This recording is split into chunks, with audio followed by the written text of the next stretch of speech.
એક પતિ પત્ની તરીકે સ્ત્રી અને પુરુષના જાતીય સંબંધોને સમાજમાં માન્યતા આપવાનું કાર્ય કુટુંબ દ્વારા થાય છે.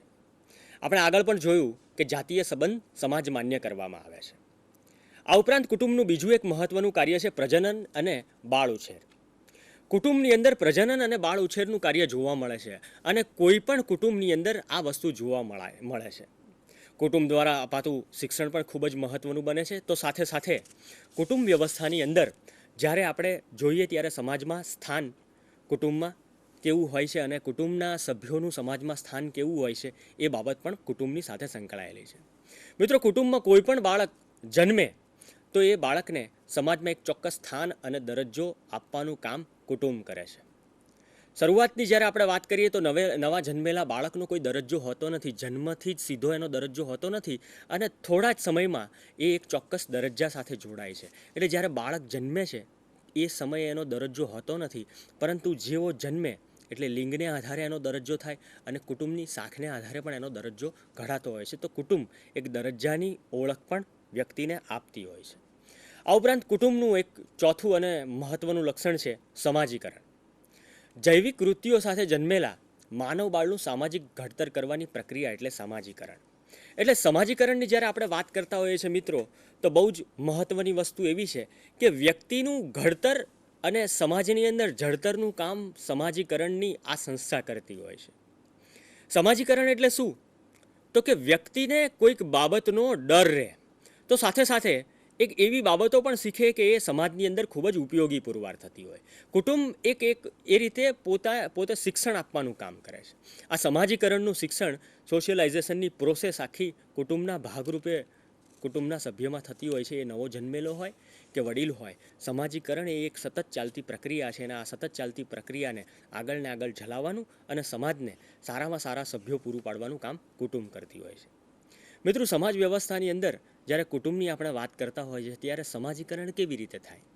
તો કે સમાજીકરણ એવી રીતે થાય કે એક વ્યક્તિને સારું શું કે ખરાબ શું એ સમજણ ન હોય, નાનું બાળક હોય, પરંતુ કુટુંબના સભ્યો દ્વારા એને કહેવામાં આવે કે આવું ન બોલાય, આવું ન કરાય. આ બધી જ બાબતો વ્યક્તિને ધીમે ધીમે ઘડવાનું કામ કરે છે અને આ ઘડવાનું કામ કુટુંબનું સામાજિકરણનું જે કામ છે ખૂબ જ મહત્વનું કામ છે.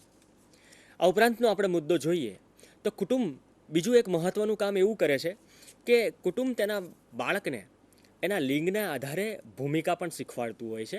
તો સાથે સાથે કુટુંબની અંદર કુટુંબ દ્વારા બાળકમાં પોતાના સમાજની સંસ્કૃતિ, સામાજિક ધોરણો અને મૂલ્યોનું આંતરીકરણ કરવાનું કાર્ય પણ કુટુંબ કરે છે. એટલે બાળક છે એને પોતાની સંસ્કૃતિ શું છે, પોતાના સમાજના સામાજિક ધોરણો શું છે, એટલે કે આ કરાય અને આ ન કરાય એવી જે વાત છે એ સમજાવવાનું કામ પણ કુટુંબ કરે છે. અને સાથે સાથે જ્યારે આપણે વેલ્યુઝની વાત કરીએ ત્યારે વેલ્યુઝ શીખવવાનું કામ પણ કુટુંબ કરતું હોય છે. આ ઉપરાંત કુટુંબ તેના બાળકના લિંગને આધારે એણે કઈ રીતે ભૂમિકા ભજવવી એ પણ શીખવે છે અને સાથે સાથે સમાજ અને વ્યક્તિત્વ ઘડતર માટે આ કુટુંબનું કાર્ય ખૂબ જ મહત્વનું કાર્ય છે. મિત્રો, આ સાથે આપણે કુટુંબના મહત્વના કાર્યો જોયા.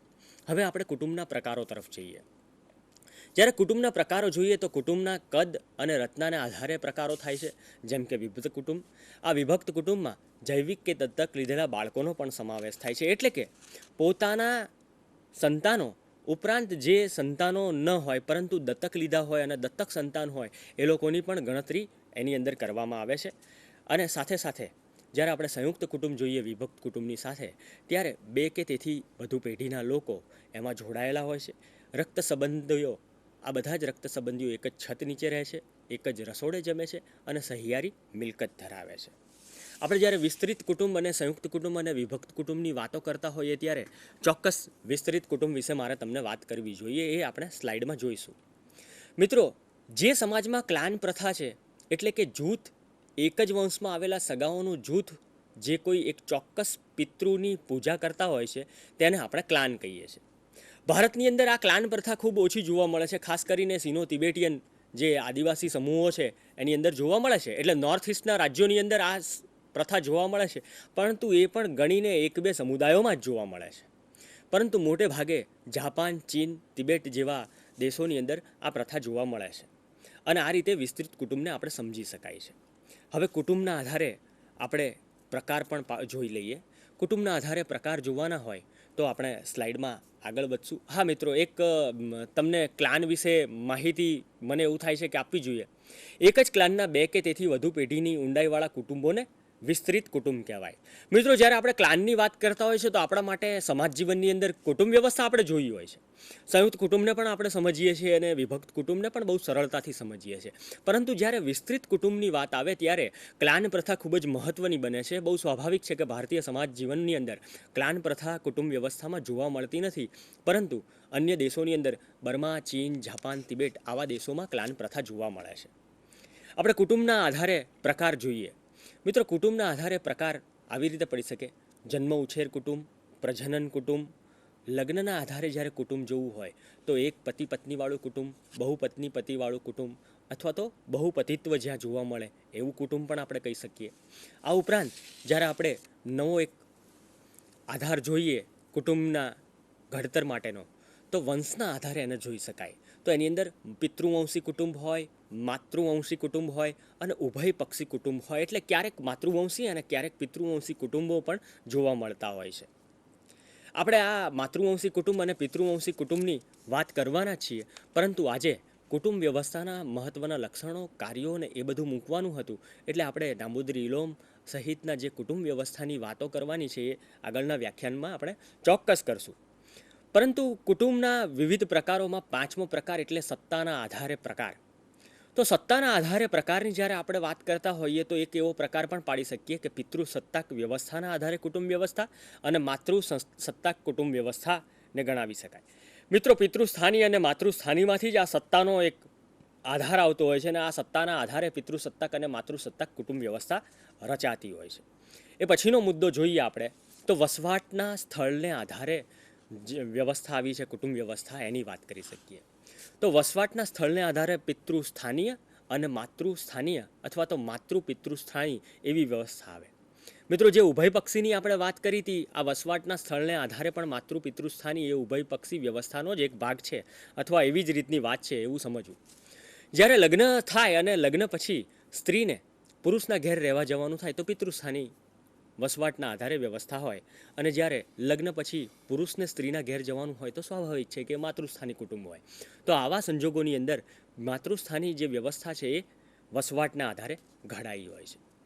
મિત્રો, આટલી વાત પછી એક નાનકડી વાત હું હિન્દુ સંયુક્ત કુટુંબની પિતૃસત્તાક વ્યવસ્થાના આધારે કરવા માગું છું.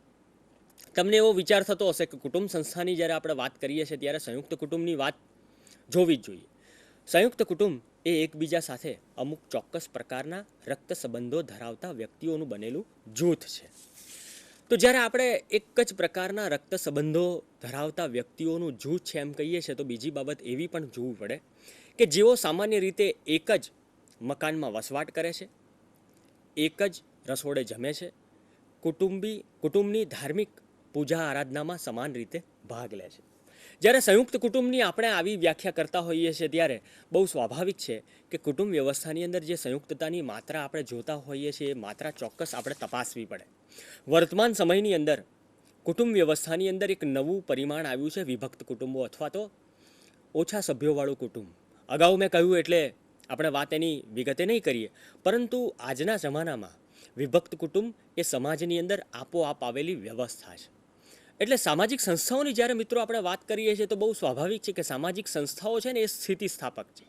સમાજની જેમ જેમ જરૂરિયાતો ઊભી થતી જાય એ જરૂરિયાતોની પૂર્તિ કરવાનું કાર્ય એ કરે અને એને કારણે એનું સાતત્ય પણ જળવાતું રહે છે.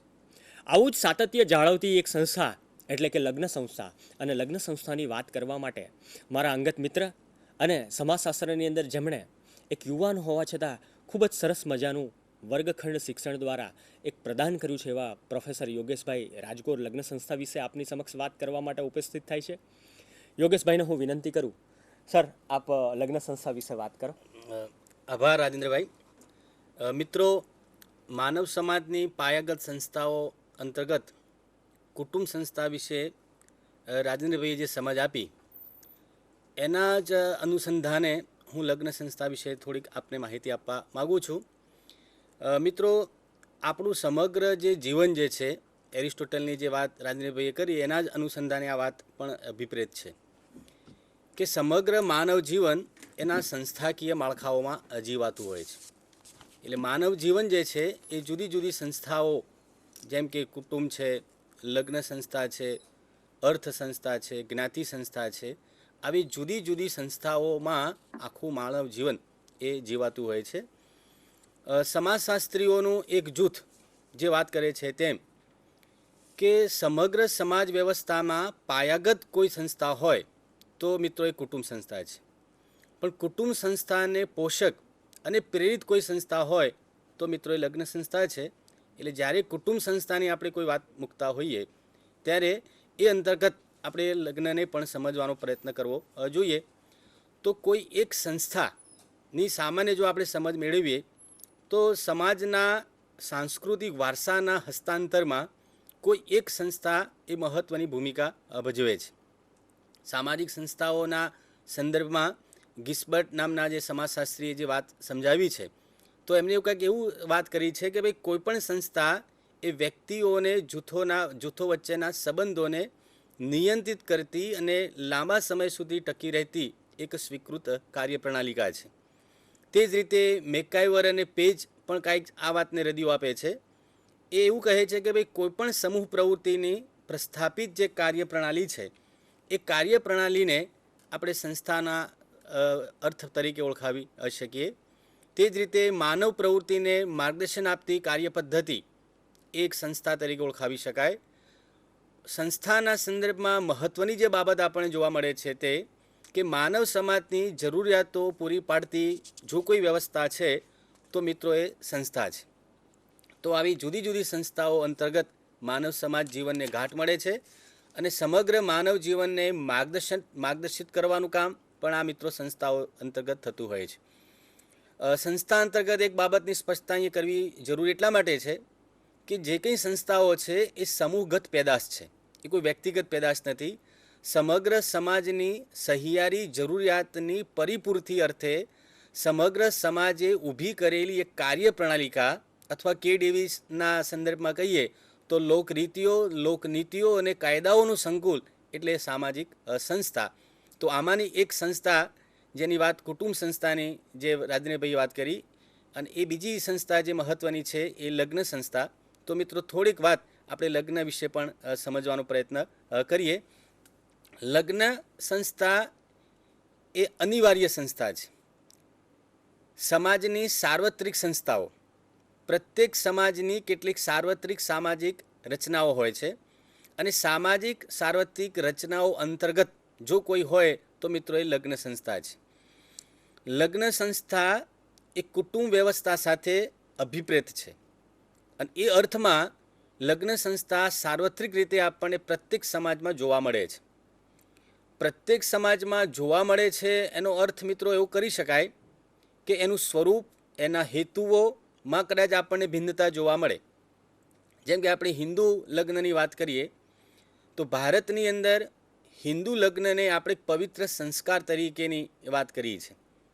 સાથોસાથ ઇસ્લામ સમાજની અંદર એને કરારી લગ્ન તરીકે ઓળખવામાં આવે છે. એટલે દરેક સમાજનું સામાજિક, સાંસ્કૃતિક, ઐતિહાસિક સંદર્ભ માળખું અલગ હોઈ શકે અને આ સંદર્ભ માળખાને આધારે લગ્નના હેતુઓમાં, લગ્નના સ્વરૂપોમાં અંતર આપણને જોવા મળે છે. પલકે લગ્ન એક અનિવાર્ય સંસ્થા તરીકે આપણને પ્રત્યેક સમાજમાં એ આ જોવા મળે છે.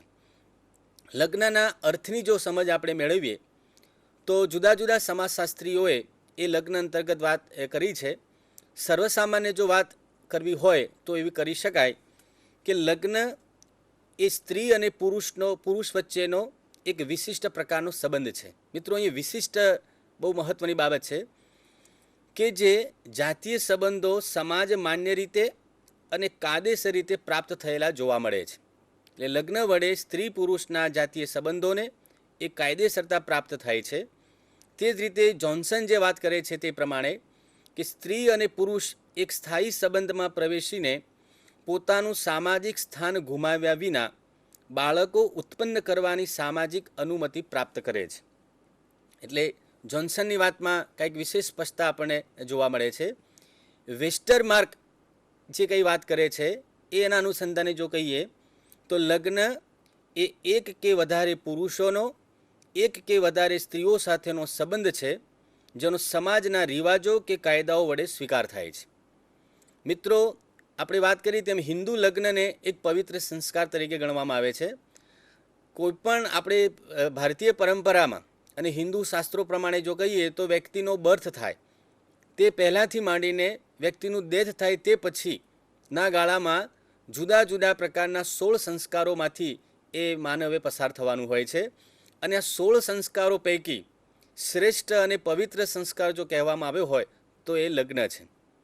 લગ્નને કઈ રીતે શ્રેષ્ઠતા પ્રદાન થઈ અને કઈ રીતે પવિત્રતા પ્રદાન થઈ તો એના અંતર્ગત કહી શકાય કે ભારતની અંદર ખાસ કરીને હિન્દુ સભ્યતામાં લગ્નના જે ઉદ્દેશો છે એ ઉદ્દેશોની અંદર ધર્મને પ્રાધાન્ય વિશેષ સ્વરૂપે આપવામાં આવ્યું છે.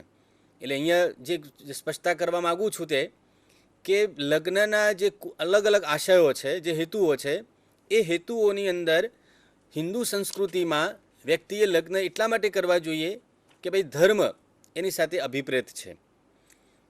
સાથોસાથ પ્રજા અને રતિ 3 હેતુઓ પૈકી રતિને છેલ્લે સ્થાને આપ્યું છે. એનો મતલબ એવો થયો કે વ્યક્તિએ ધર્મ સાથે જોડાવા માટે અથવા તો ધાર્મિક રીતે લગ્નનું મહાત્મ્ય અહીંયા જોવા મળે છે. અલગ અલગ જે પ્રકારની માન્યતાઓ છે, જેમ કે ભાઈ લગ્ન શા માટે કરવા જોઈએ અથવા તો આ પ્રકારના બંધનમાં કેમ બંધાવવું જોઈએ, તો એ અંતર્ગત એક માન્યતા એવી છે કે ભાઈ પિતૃઓ પ્રત્યેનું ઋણ અદા કરવા માટે વ્યક્તિએ લગ્નના સંસ્કારમાંથી પસાર થવું જરૂરી છે. તે જ રીતે વ્યક્તિએ પોતાના જીવનમાં પંચ મહાયજ્ઞો કરવા જરૂરી હોય છે. તો આ પંચ મહાયજ્ઞો તે જ વ્યક્તિ કરી શકે જે લગ્નના પવિત્ર બંધનમાં બંધાયો હોય. એટલે પંચ મહાયજ્ઞો કરવાની એક પૂર્વ શરત તરીકે પણ અહીંયા આપણે લગ્નને મહત્વતા આપી છે. તે જ રીતે પિતાના મૃત્યુ પછી એવું કહેવાય છે કે ભાઈ પૂ નામના નરકમાંથી જો બચાવવા હોય તો પિંડદાન કરવું પડે, અને પિંડદાન પહેલાં આની આખી શરત તરીકે લગ્નને મહત્વતા આપી છે. એટલે પિતાને નરકમાંથી બચાવવા માટે પણ વ્યક્તિએ લગ્નના સંસ્કારમાંથી અનિવાર્ય રીતે પસાર થવું પડે. અને છેલ્લી જે મહત્વની વાત છે તે કે વ્યક્તિએ પોતાના વંશવેલાને ચાલુ રાખવા માટે રાજેન્દ્રભાઈ જે વાત કરી કે ભાઈ સમાજની અંદર નવી વસ્તીની ભરતી કરવાનું કાર્ય જે છે એ સામાન્ય રીતે કુટુંબ વડે થાય છે, પણ કુટુંબની આ કામગીરીમાં મહદ અંશે જે સહયોગ કરતી સંસ્થા જે છે તે લગ્ન સંસ્થા છે. એટલે આ પ્રક્રિયામાં એટલે કે સમાજના સાતત્યના અને સુગ્રથનના જાળવણીમાં લગ્ન સંસ્થા આ રીતે પણ કુટુંબ સંસ્થા સાથે સંબંધિત છે. એટલે વંશવેલો ચાલુ રાખવા માટે પણ વ્યક્તિએ એ લગ્નની પ્રક્રિયામાંથી પસાર થવું પડે. એટલે સામાન્ય રીતે